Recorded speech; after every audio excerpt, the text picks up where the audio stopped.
What's going on, Diablo 2 fans? Dobrunsky here, and today I'm going to be covering this crazy Sorceress spec that you see beside me. It is the fastest teleporting, most mana intensive Sorceress build in the game, which is of course the 200 FCR Nova Sorceress. And like all of my previous build videos, timestamps will be in the description, so if you guys want to bounce back and forth between the skill tree, the gameplay, or the gear, they're there for you guys to use, so please take advantage of them. But yeah, let's cover one of the coolest and most fun builds in all of Diablo 2. Let's jump in. You're too late.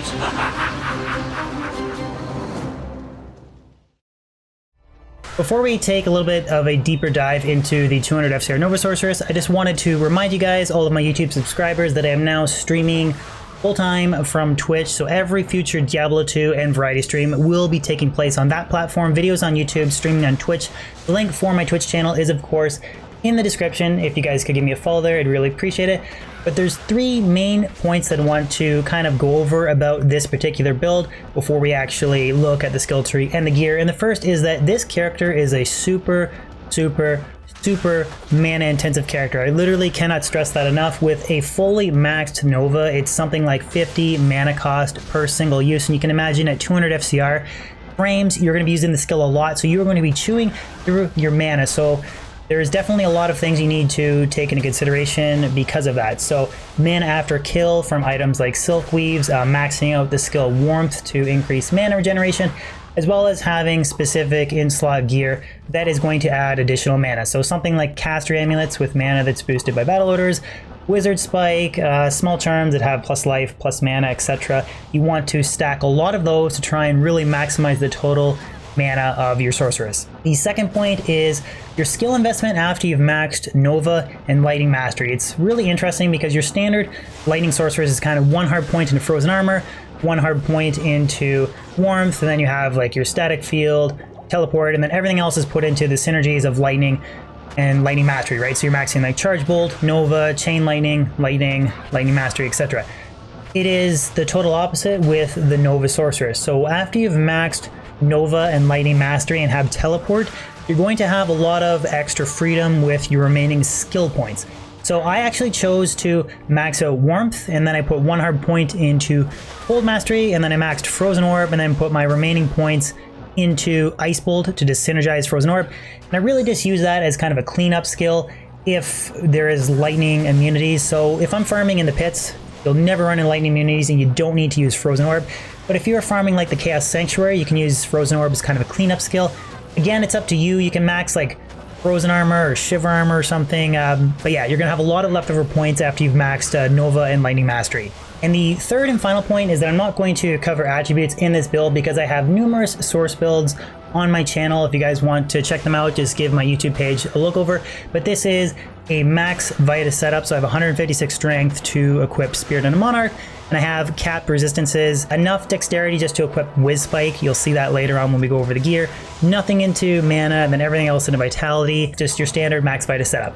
But that's all the kind of key important points that I wanted to touch on. So now we'll dive into how I spec my skill tree and then the gear. Starting off with the fire tree, like I mentioned earlier, the 200 FCR Nova Sorceress is a complete mana pig, so I wanted to up my mana recovery, so I maxed Warmth. And then going over the lightning skill trees, I just have one into Telekinesis and one into Teleport, one into Static to open Nova, and then I maxed Nova and I maxed Lightning Mastery, which again, like I said earlier, leaves you with a lot of extra skill points. So if you were farming like solely the pits, you do not need additional like Frozen Orb for clearing up lightning immunity. So you could do something like maxing out Thunderstorm. Again, there's a lot of different options, or you could like max out Shiver Armor, Chilling Armor, something like that. After I had Nova and Lightning Mastery maxed, I turned around and I put one hard point into Frozen Armor. And then I have all these points into these synergies just to unlock Frozen Orb. I maxed Frozen Orb, and then I put one hard point into Cold Mastery. The only reason I invested one is because the minus 85 res prior to Battle Command, it's minus 90 with the boost. That with the Conviction Aura on Infinity, which is the rumor my mercenary is using, that gives me more than enough negative cold resistance, so you don't really need anything more than one hard point. And then after all of that skill investment, my remaining points I just put into Ice Bolt to boost the damage of Frozen Orb. So I have 551 to 577. And this is really only for cleaning up any lightning immunities if I was farming in like the Chaos Sanctuary. Again, I think this build really excels in the pits, but I'll do a pit run and then a Chaos Sanctuary run, so you can kind of see me using Frozen Orb the odd time as kind of a cleanup spell. Because 200 FCR is a very difficult breakpoint to reach, really restricted with your gear choices. There's a little bit of variability, but for the most part, you're kind of stuck with specific in-slot choices. Keeping in mind that all this gear is centered around trying to maximize my mana as well as my damage from my Nova. So the weapon is a Isted Whiz Spike. This is purely for the 50 FCR and increased maximum mana, increased regeneration, 75 all res, which is really nice, mana based on character level, and a little bit MF from the Ist rune. You could alternatively use a Suicide Branch, but you get a lot more mana from Whiz Spike, so I think it's probably the better in-slot choice. The helmet is Griffin's. This one has a facet in it. It's nearly perfect. The 25 FCR is basically mandatory for reaching that 200 FCR. You could use a 220 circlet, but then you're sacrificing a lot of lightning damage from not having the minus lightning and plus lightning damage that is associated with this circlet. So I definitely think Griffin's is your number one in-slot choice. Body armor, there's really two choices here. I have a faceted skin of the Viper Magi. I really like this setup because of the one tall skills, FCR, suck a choice for like a facet or I guess an Eastern if you want more MF, and then 35 all res and you can up it.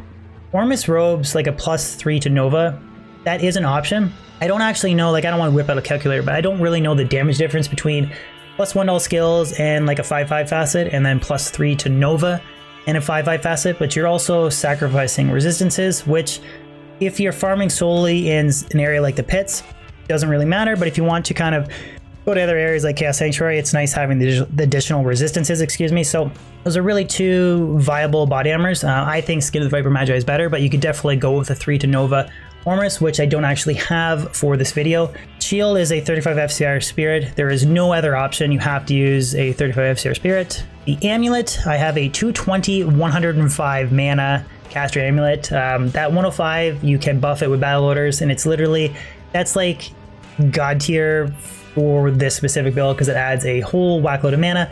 And then the 20 FCR allows me to wear 2 SOJs to again boost my damage and maximum mana without having to worry about using like an FCR ring to reach that 200 FCR breakpoint.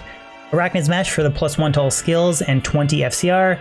Mage Fist, again, for FCR. Triangles is another option, but I like Mage Fist because of the additional mana recovery. Now the boots, you could use like War Travelers or MF, Sandstorm Treks if you want the FHR. There's a lot of different choices, or even rare boots with Res and MF, depending on where you plan to use this character. But I went with Silkweaves for mana after kill, because when you're tele-stomping a big pack of monsters and then you just Nova everything, you kill like 20 monsters, 20 times 5, that's a lot of mana coming back into your pool. And again, this is a mana intensive character. That's why I went with Silkweaves.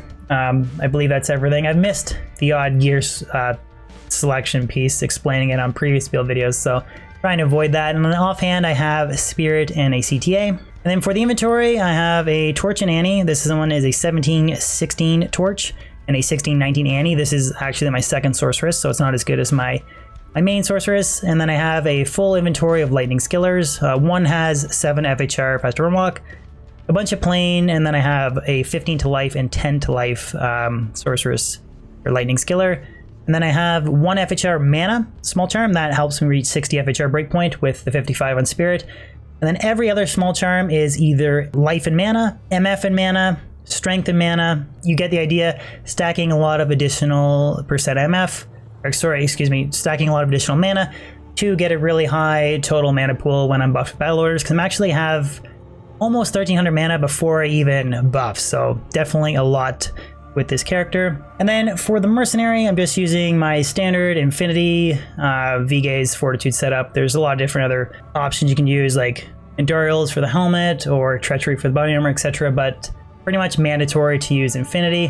But that covers all of the gear, skill tree, and important points I want to talk about. So we'll do a pit run and a Chaos Sanctuary run so you can kind of see two different areas where this build excels at. I definitely think the pits is a better area for this character. Chaos is just very difficult because with the curses, amp damage, and you're basically tele-stomping monsters and then novaing, it leaves you, I mean, you're running around with basically a weak Hammered In using a weaker AoE skill than Blessed Hammers. So definitely think it's better to farm this character in the pits, but I'll show you guys a couple example runs. So this pit run is going to be on Player's Difficulty 3. So you can see 1757 mana after buff and 1700 life. So it's kind of funny that I have the exact same mana pool as a life pool, and this character is still a max fight setup. So the idea is really simple. Just tele-stomp and then Nova. One thing that I forgot to mention about my mercenary is that I hired an Act 2 Nightmare Merc for the Holy Freeze, just to add a little bit additional crowd control, because you are technically tele-stomping like a Hammered In, but you don't have max block, which for the most part it's okay on the pits. I was kind of getting locked in there, recovery locked by archers. Man, if only archers didn't exist in the pits.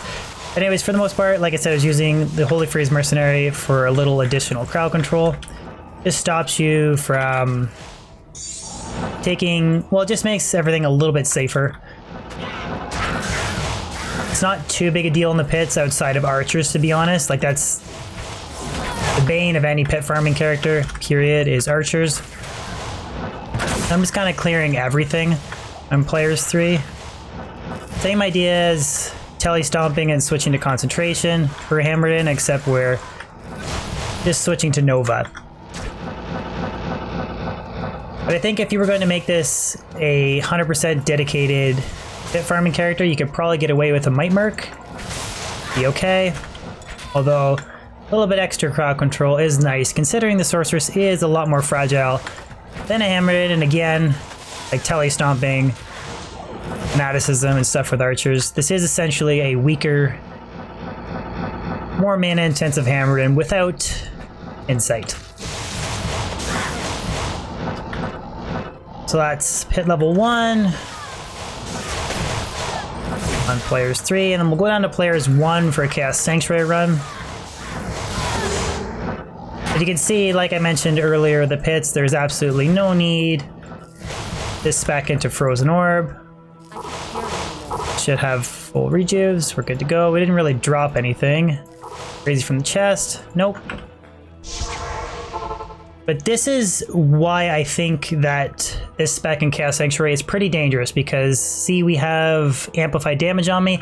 If I'm tele-stomping the wrong pack and then novaing in Chaos Sanctuary, things can get a little hectic. So I'm going to go down to Players 1 just to make life a little bit easier. Not here. In the Chaos Sanctuary.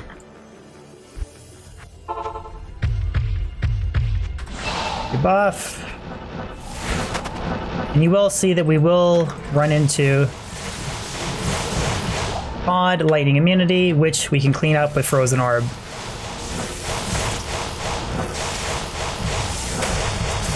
Same idea, tele-stomp and Nova.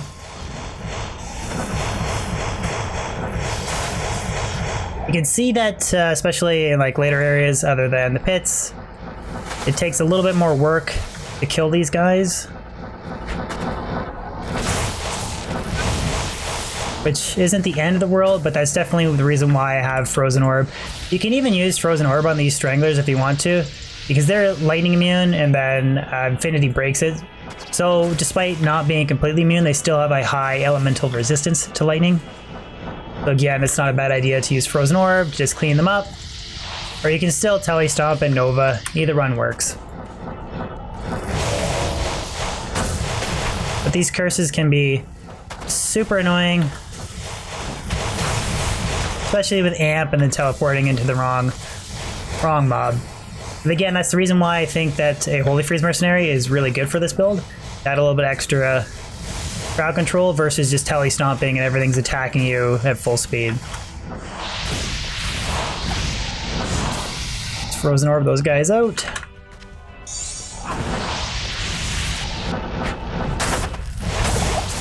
Oop.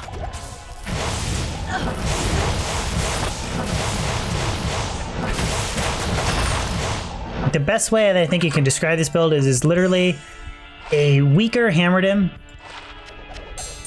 with style points that does not have max block and has a much weaker AoE form of attack than Blessed Hammer.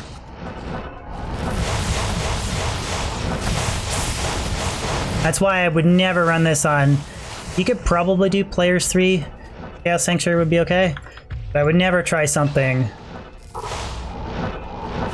like Players 7. See, that's a little hectic in there. Imagine telestomping that. Players 7.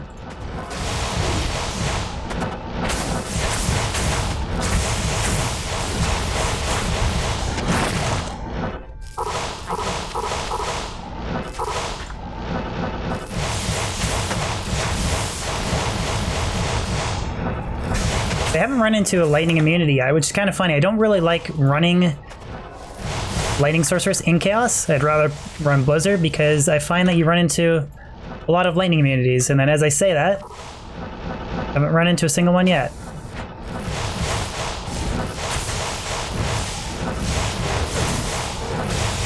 Oh, there's one. Light spell. So use Frozen Orb to clean up and then go back to Nova.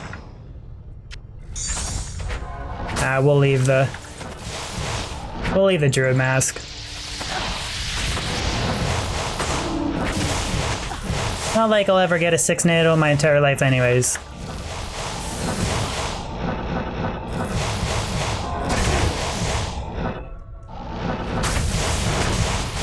But despite this being an extremely mana-intensive character at 55 mana per shot, with my insane mana regeneration, and then a pool of 1700, I don't really have too much of an issue. But it's because I intentionally stacked as much mana as I possibly could. If you switched out the small charms to like all plus mana, I feel like there's a good chance you'd be having more mana issues, like if you're around 1,000 to 1,200 total mana pool. Death can save you from